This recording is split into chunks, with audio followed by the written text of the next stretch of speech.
les besoins de l'adaptation cinématographique, certains détails ont dû être changés. Cependant, l'histoire qui suit est authentique et le déroulement est identique à la réalité.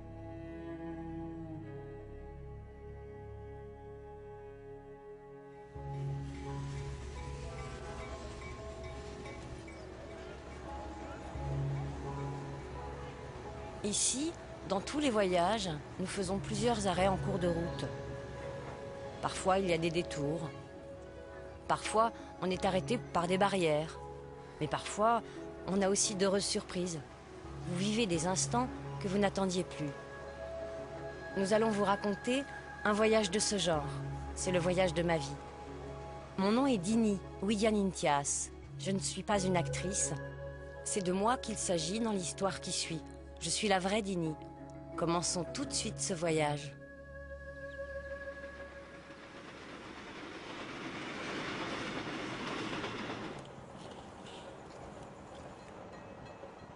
Tu as vu? Je faisais un voyage d'affaires. J'étais sur l'express Jakarta-Yogyakarta. Quand soudain, le train s'arrêta à l'improviste.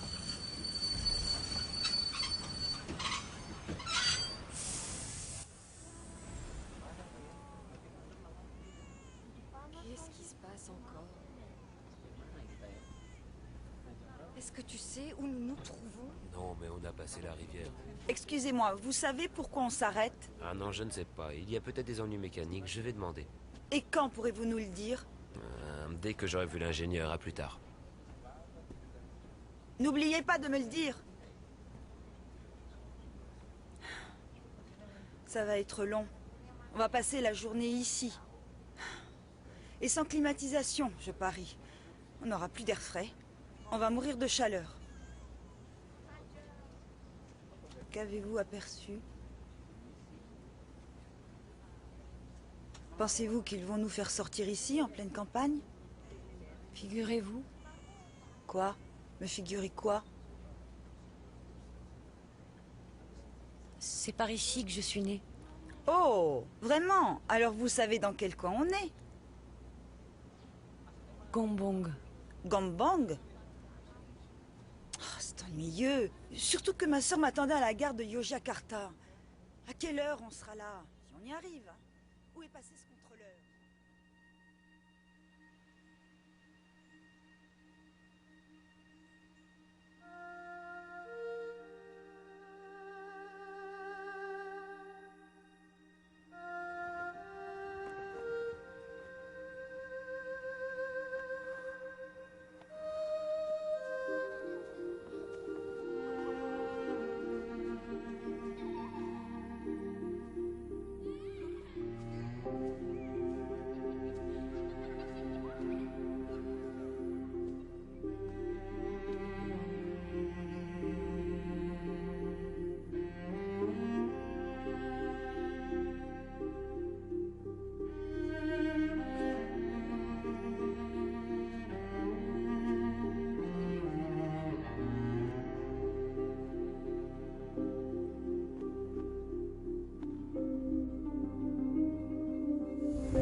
Faut quand même manger. Je veux pas.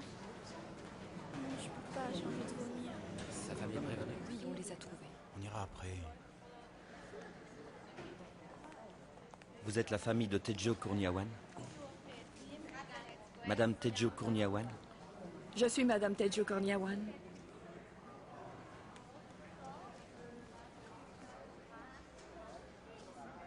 Votre mari a fait un infarctus. infarctus? C'est pas possible. Je comprends votre douleur, mais le rapport d'analyse de notre labo indique qu'il souffrait de diarrhée et de vomissements. Nous n'arrivions pas à comprendre ce qui s'était passé. Mon père semblait en pleine forme, et l'instant d'après, il était gravement malade. Et le médecin nous apprenait qu'il était mort d'un infarctus. Il était mort juste comme ça, comme s'il avait été foudroyé par un éclair. Moi aussi, j'étais foudroyée par cette nouvelle. Nous avons fait tout ce que nous avons pu pour sauver Monsieur Kourniawan, hélas. Sans succès. Croyez-le, je suis désolé. C'est pas vrai. C'est pas possible. Quel malheur. Que vais-je devenir? Que deviendra mon bébé? Je suis de tout cœur avec vous, madame. Je suis navré.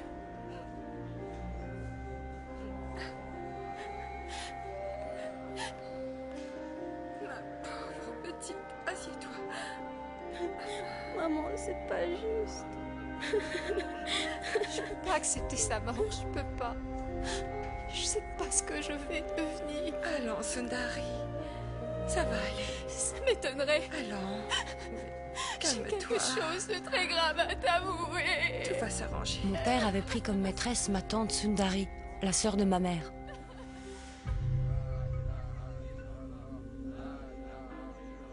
Elle était enceinte de 8 mois quand on porta mon père au cimetière.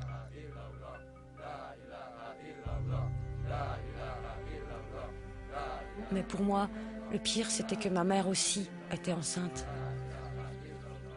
J'étais anéantie, je savais pas quoi faire. Je n'avais personne vers qui me tourner. J'avais toujours considéré mon père comme un héros.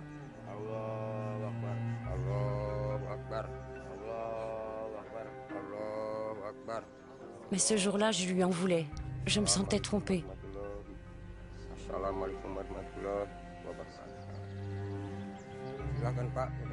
Je partageais les craintes de ma mère sur l'avenir de notre famille. Mesdames et messieurs, assalamu alaikum, que la paix soit avec vous tous. J'avais 12 ans. J'étais l'aînée de 5 enfants et bientôt 6, puisque ma mère était à nouveau enceinte.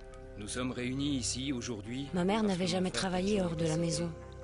Paix à son âme. Comment allions-nous pouvoir vivre? Mesdames et messieurs, s'il a fait du mal pendant sa vie, j'espère que vous me pardonnerez.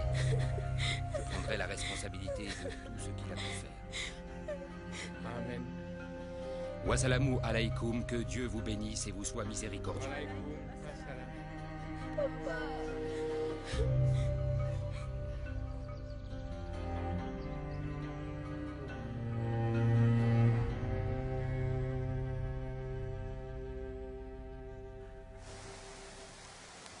Je suis persuadée que c'est ma tante Sundari qui souffrait le plus. À l'époque, ce n'est pas du tout ce que je pensais. À cause de sa liaison avec mon père, sa grossesse, tout le monde la reniait. Désespérée, elle quitta Gombong, mais elle ne savait pas où aller. Toutefois, j'ai donné des conseils très avisés à Wulandari. Lesquels, par exemple? Tout d'abord, je lui ai fait remarquer que l'avortement, dans son cas, était peut-être la solution. Il faut qu'elle soit réaliste, elle a déjà 5 enfants à éduquer. Elle doit réfléchir avec sa tête. Vous ne connaissez pas la dernière? Non, parle. On a découvert que Tejo avait une seconde maîtresse. Une deuxième maîtresse? Oui, une couturière. Elle habite Bandung. Et d'où tenez-vous cette nouvelle? Ting Sing Jaya, sa cousine. Elle est arrivée hier, elle me l'a dit. De quelle cousine il La s'agit? cousine qui a épousé un chauffeur de taxi. Vous voyez? Oui, entre les poulets et les coqs de combat, ça devrait aller chercher un certain prix. Elle doit avoir beaucoup d'argent. On sait qu'elle possède des tas d'immeubles dans le secteur. Mais ça ne comprend pas le studio de photo. Vraiment? Je Je t'assure. n'avais pas idée que ton frère était aussi un photographe de talent. Oh, mon frère avait du talent pour plein de choses. C'est vrai. Oui, surtout avec les dames. Qui ne connaît pas Tejo Kourniawan? Oui, quand il voulait avoir une femme, il savait comment faire pour l'avoir. Ouais, on va voir ce qui va se passer avec sa famille maintenant. Oui, mais le plus triste, c'est Sundari. Je me demande ce qu'elle va devenir. Facile à deviner. Je parie qu'elle va venir très vite chez toi pour demander de l'aide. Elle peut pas faire autrement. À qui veux-tu qu'elle s'adresse à part toi? C'est pas à moi qu'elle viendra demander, c'est sûr. Oui, je suis tout à fait d'accord avec toi. Elle se présentera chez moi, c'est sûr. Cependant, si c'est ma femme qui lui ouvre, ce sera la fin, je pourrai rien faire.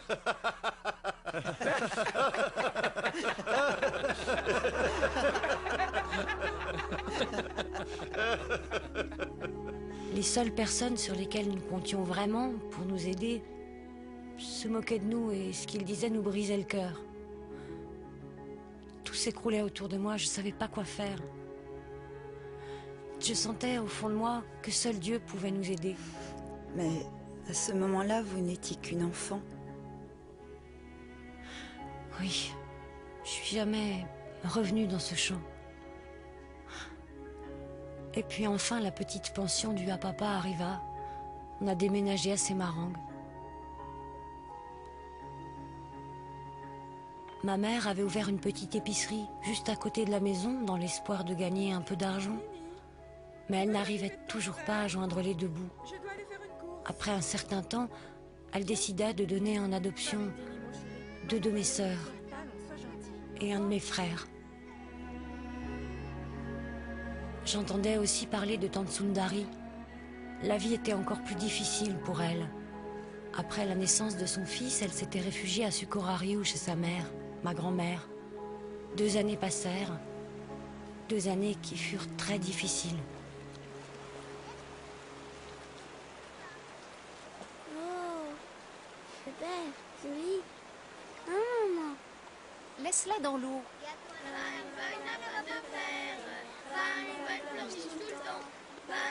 C'est pas vrai, arrêtez.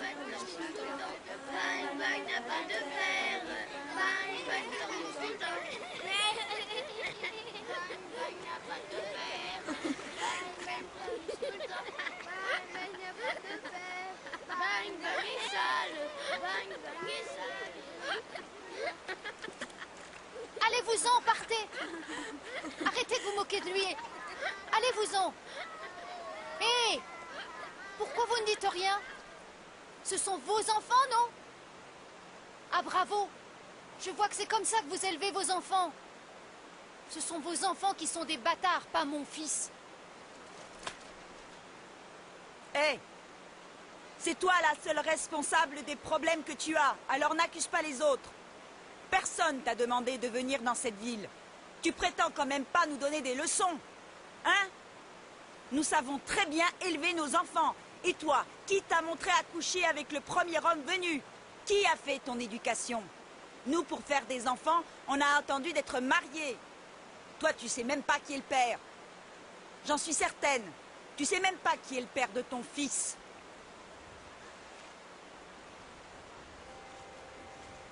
Je suis sûre qu'elle ne le sait pas.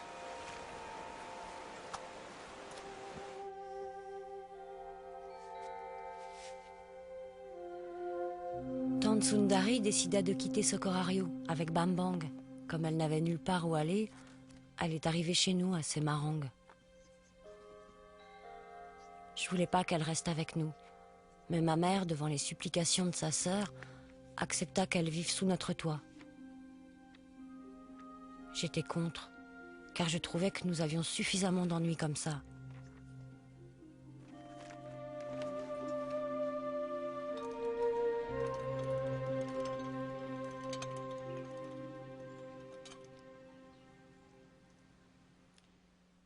Il faut maintenant plier le linge, il est sec.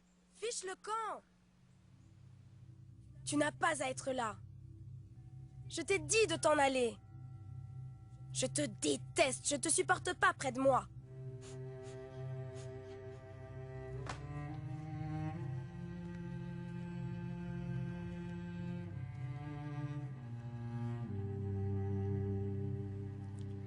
Remplis de nouveau le seau. Allons, ne t'inquiète pas pour Bam Bang. Dini est là, il le surveille.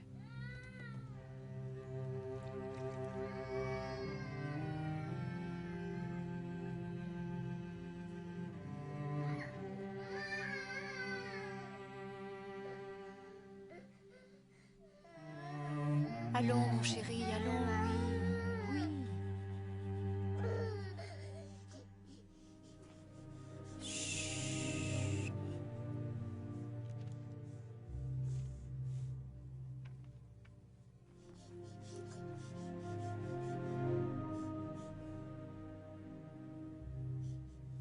Comment oses-tu lire mon journal?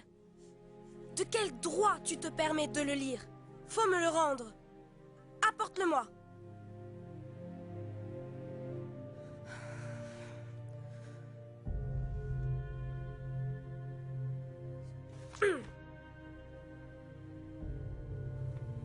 Voir ma tante Sundari en train de lire mon journal, c'était trop. J'étais très en colère. J'avais écrit des choses très cruelles à son sujet et au sujet de son fils, mais c'était la vérité. En tout cas, à ce moment-là, je pensais que ça l'était.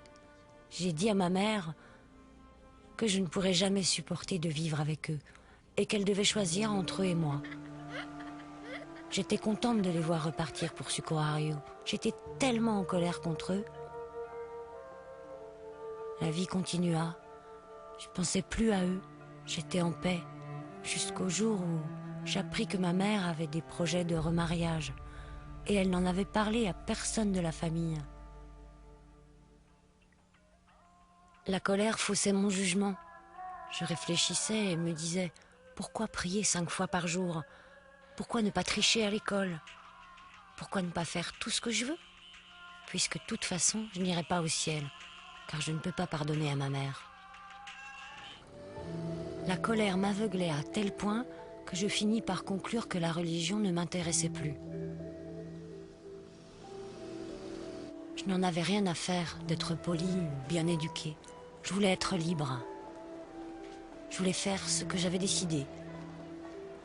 Et je pris la résolution de ne rien laisser se mettre en travers de mon chemin, même la religion. Et une bonne note en mathématiques. Oui, on l'a échappé belle. Tu as vu les autres notes? Combien de points tu as eu? Le minimum. Elle nous a tous invités chez elle. J'ai commencé à me révolter contre tous les règlements. C'était ma première année de lycée. J'agissais en effet comme bon me semblait. Mais certains événements m'ont beaucoup marqué. Comme le jour où une de mes amies s'est retrouvée couchée sur le sol, dans une mare de sang. Elle venait de faire une fausse couche. Ou un autre de mes amis qui s'est fait arrêter par la police et emprisonné pour vol. J'ai commencé à me demander, est-ce le genre de vie que je veux réellement? Quand je vivais selon les principes de ma religion, je n'étais pas heureuse. Mais ma vie sans religion et sans ses règles ne me rendait pas heureuse non plus. Je ne voulais pas de cette vie-là.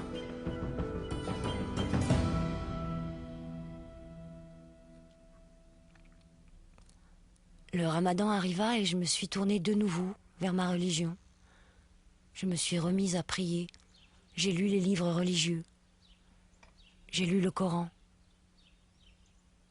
Je ressentais sincèrement le désir profond de me rapprocher de Dieu.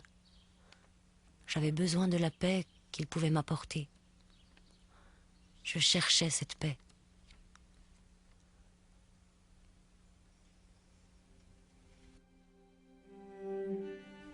Je me suis préparée pour le tahajjud. J'avais beaucoup de questions à poser à Dieu. J'étais persuadée que pendant cette nuit-là, Dieu écouterait ma prière et qu'il me donnerait des réponses à mes questions. J'étais confiante, j'avais la foi.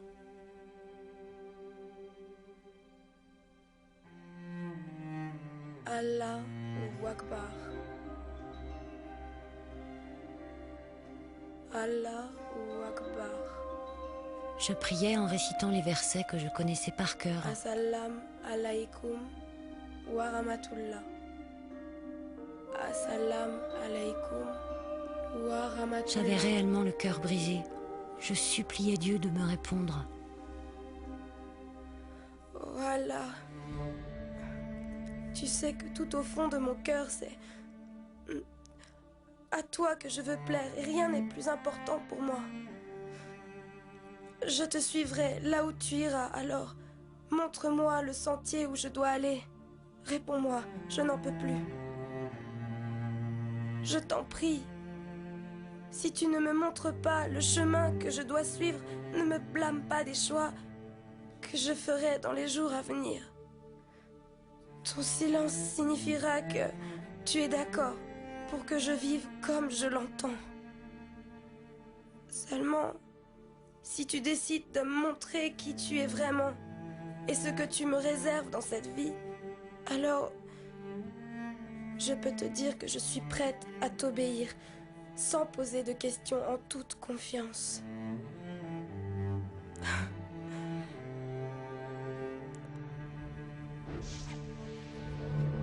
À cet instant, une lumière très vive apparut devant moi.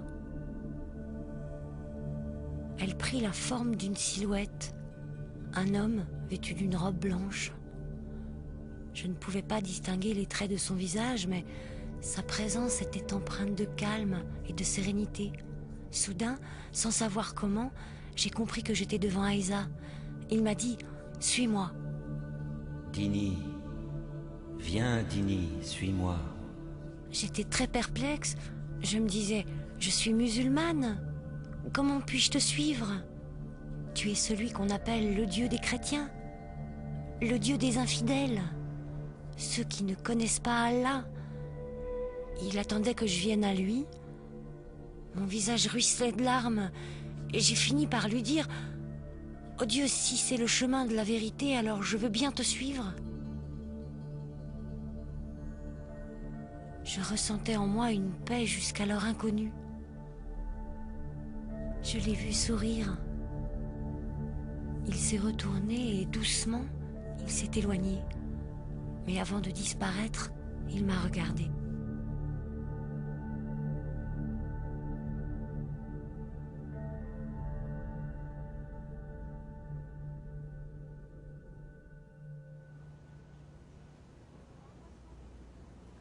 J'espère que vous n'êtes pas offensé par mon récit. Ce qui s'est vraiment passé, je l'ignore. Mais en tout cas, ça vous a marqué profondément. Je ne serai jamais la même, c'est sûr. Il n'y a pas un jour où je ne pense pas à ce que j'ai vu. Je comprends ça. Et ensuite, que s'est-il passé? Je me suis mise à chercher un chrétien. Je n'en connaissais aucun dans mon village. Mais je savais qu'une famille chrétienne vivait dans un village voisin. Et j'y suis allée. Mais ils avaient peur au tout début car je demandais une Bible. Et puis ils me l'ont donnée. Je me suis mise à en lire quelques pages tous les soirs. Évidemment, je ne disais rien à ma mère, je lisais en cachette. Mais elle a fini par découvrir ce que je faisais la nuit. Oui, une maman le sait quand son enfant a des secrets. Que s'est-il passé ensuite? Elle a vraiment tout fait pour que je change. Elle a pleuré, s'est posé des questions. Elle se disait qu'elle était une mauvaise mère et que tout ce qui arrivait était de sa faute et que son mariage était la cause et que je faisais ça pour me venger. Et les autres, qu'est-ce qu'ils ont dit?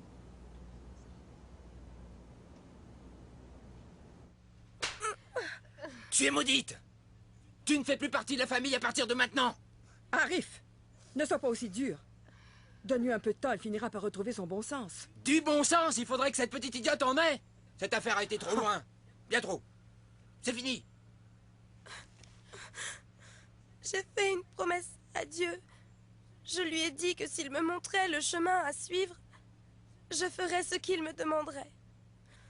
Vous êtes ma famille et je ne veux pas vous embêter ou vous blesser, mais ma décision est prise, mon oncle.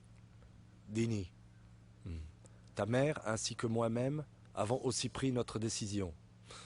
On est musulmans et javanais, et en tant que tel, on ne peut pas élever nos enfants autrement qu'en acceptant entièrement nos devoirs. Notre responsabilité envers toi est sérieuse. Cependant, de ton côté, tu as le devoir d'obéir et de respecter tes parents.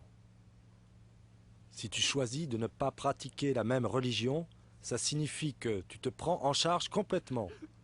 Pas seulement pour la religion, mais tu assumes aussi toutes les responsabilités financières. En résumé, tu fais ta vie. Tu comprends? Ça veut dire que c'est toi qui devras trouver de l'argent pour tout. Tu ne devras rien attendre de nous. Tu paieras ta nourriture, tes frais scolaires, ton loyer. Faudra payer. Faudra que tu payes tout. Dini, ce que veut dire ton oncle, c'est que, à partir d'aujourd'hui, tu ne devras rien nous demander, d'accord? Ce sera moins facile de devoir compter que sur toi-même. Ta famille ne te soutiendra plus. C'est ta décision. Va préparer tes affaires et va-t'en.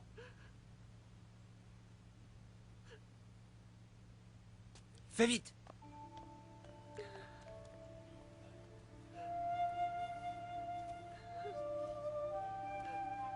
Allez, viens.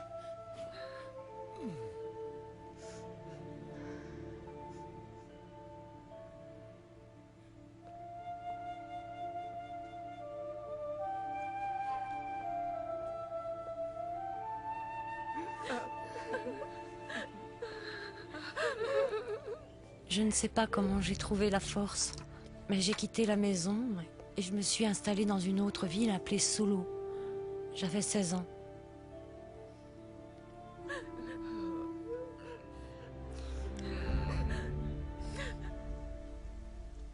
J'ai loué une chambre et j'ai trouvé une école où j'ai pu reprendre mes cours. Je voulais devenir assistante sociale. J'avais déjà fait 1 an d'études à Semarang. L'administration de l'école à Solo m'accepta sans poser de questions. J'ai trouvé un travail d'étudiant. J'allais travailler après les heures de cours et j'ai réussi à m'en sortir. Je me disais aussi que je pouvais toujours demander de l'aide à ma grand-mère.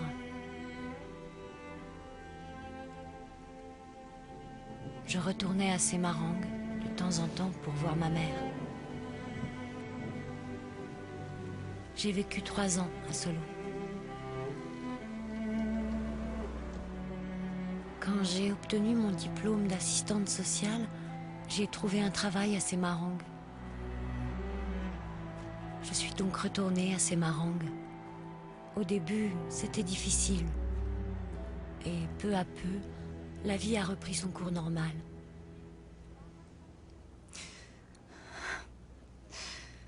Quel soulagement ça a dû être. Toutes ces peines doivent être oubliées. J'imagine que votre famille a eu du mal à vous pardonner. En fait, celle qui a eu le plus de mal à pardonner, c'est moi-même, je l'avoue. Ce fut très dur. Je croyais que tous les chrétiens arrivaient à pardonner plus facilement. Oui, c'est vrai. Mais la distance entre les deux était très longue. Entre ici et puis ici.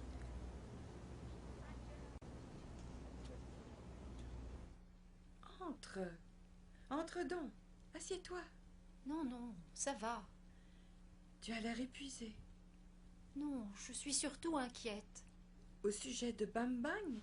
Oui, je croyais qu'en revenant habiter ici, Bang Bang changerait. Si tu le voyais maintenant, il reste assis des heures enfermé dans sa chambre où il flâne dans les rues. C'est mauvais, il faut qu'il trouve un travail. Oui, ça je le sais. Mais il n'a pas de formation et il ne trouve pas. Il ne sait rien faire. Tu sais bien qu'il n'a pas étudié, on n'en avait pas les moyens. Ça va aller, il va trouver quelque chose, c'est sûr. Viens, je vais te donner le plat que j'ai fait pour toi et pour Bang Bang.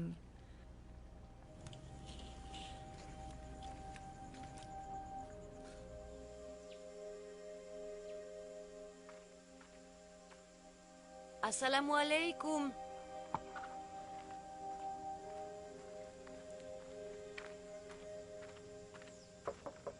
Assalamu alaikum.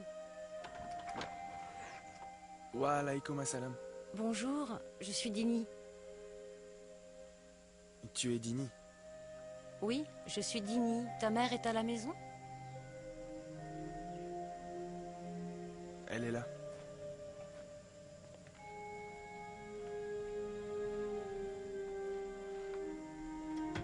Maman, Dini est ici. Dini? Ma tante. Oh. Assieds-toi. Merci. Tu bois quelque chose? Non, ne t'en fais pas. quelques jours, j'ai entendu une conversation entre ma mère et toi. Je me suis très mal conduite. Si tu savais ce que j'ai honte. J'étais tellement maltraitée, je suis désolée. Pardonnez-moi tous les deux. Ça ne fait rien, J'ai Dini. tellement honte. Je me sens aussi moche, si tu savais. Je t'en prie, tu dois me pardonner pour toutes les choses méchantes que j'ai dites ou que j'ai faites à tous les deux. Je suis désolée. Allons, Dini. Je t'ai pardonné depuis longtemps.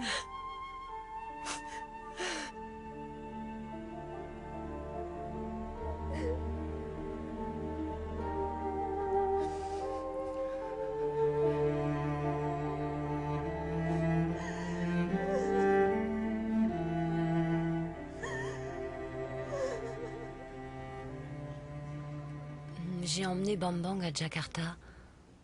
On a d'abord trouvé un endroit pour vivre, ensuite, comme il voulait faire de la vente au marché, je lui ai avancé l'argent et il a payé un stock de chaussures.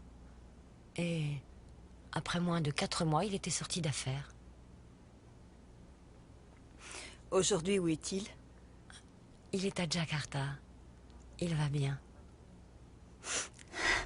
Quand la fin est heureuse, je pleure toujours, c'est plus fort que moi.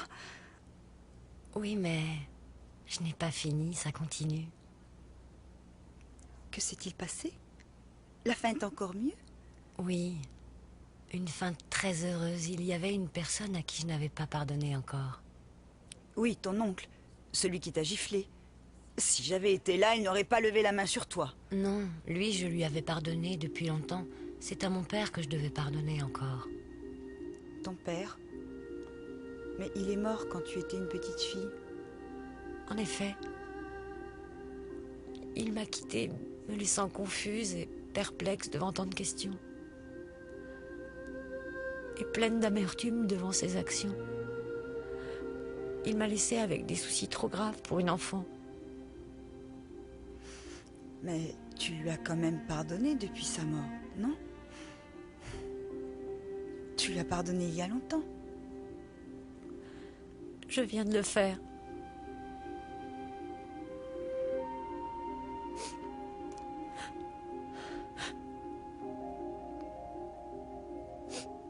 Vous voyez le cimetière qui est là-bas au bout du champ? Oui, je le vois. Mon père a été enterré là. Et jusqu'à ce que ce train s'arrête, il y a quelques minutes, mon pardon était lui aussi enterré là, pendant de si nombreuses années.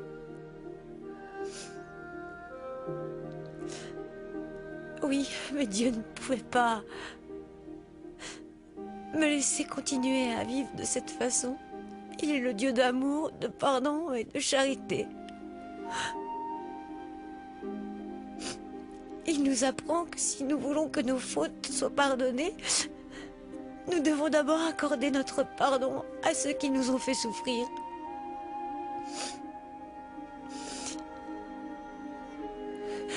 Tout en vous racontant mon histoire,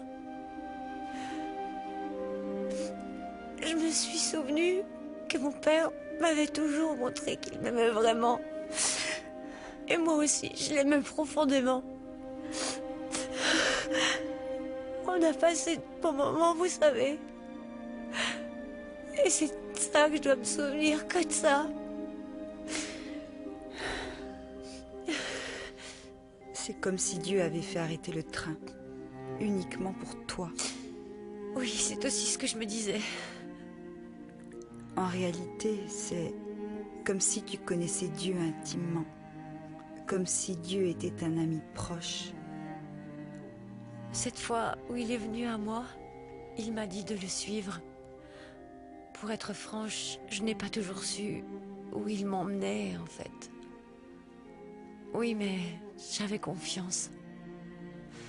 Je pouvais lui faire confiance pour m'emmener là où Je devais me rendre. Et je ne le regrette pas.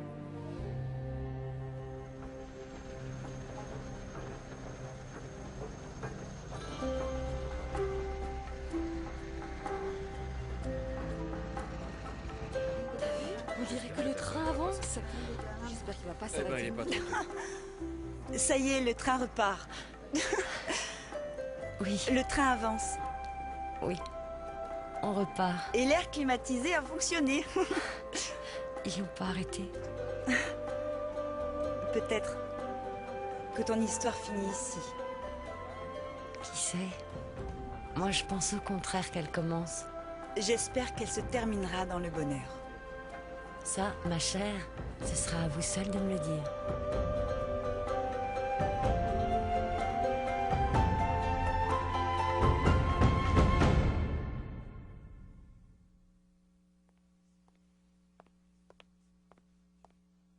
Quand des personnes pour lesquelles on a une grande estime nous déçoivent, on est malheureux et triste.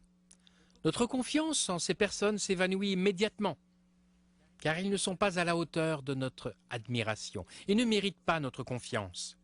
Ce qui est pire encore, c'est quand on a plein d'amertume. Plus la personne a une place importante dans notre vie, plus notre déception sera grande. La jeune Dini, après ce qui lui est arrivé, en avait conclu qu'elle avait le droit d'être en colère et de ressentir de l'amertume envers ses parents, d'avoir de la colère contre sa tante Sundari, contre son demi-frère Bambang et même contre Dieu. Il s'est produit ensuite une transformation remarquable. Elle a eu une vision du Seigneur Jésus, au moment même où elle cherchait la volonté de Dieu dans sa vie. Elle était déterminée et prête à suivre Jésus, là où il la conduirait. Il faut bien dire qu'en tant qu'êtres humains, nous ne pouvons pas tout comprendre. Le Seigneur Jésus est apparu dans sa chambre. Il a tendu la main vers elle et il a dit ces mots: « Suis-moi ». Aller à Jésus, c'est un premier pas merveilleux, mais la vie réelle de Dini, comme elle l'a raconté, où notre vie à tous est un voyage avec des détours, des cul-de-sac, des arrêts imprévus et plusieurs leçons en cours de route. Cependant, quand on a confiance en notre Seigneur Jésus, tout comme Dini, on le suit, quelle que soit la direction, et on fait tout ce qu'il demande.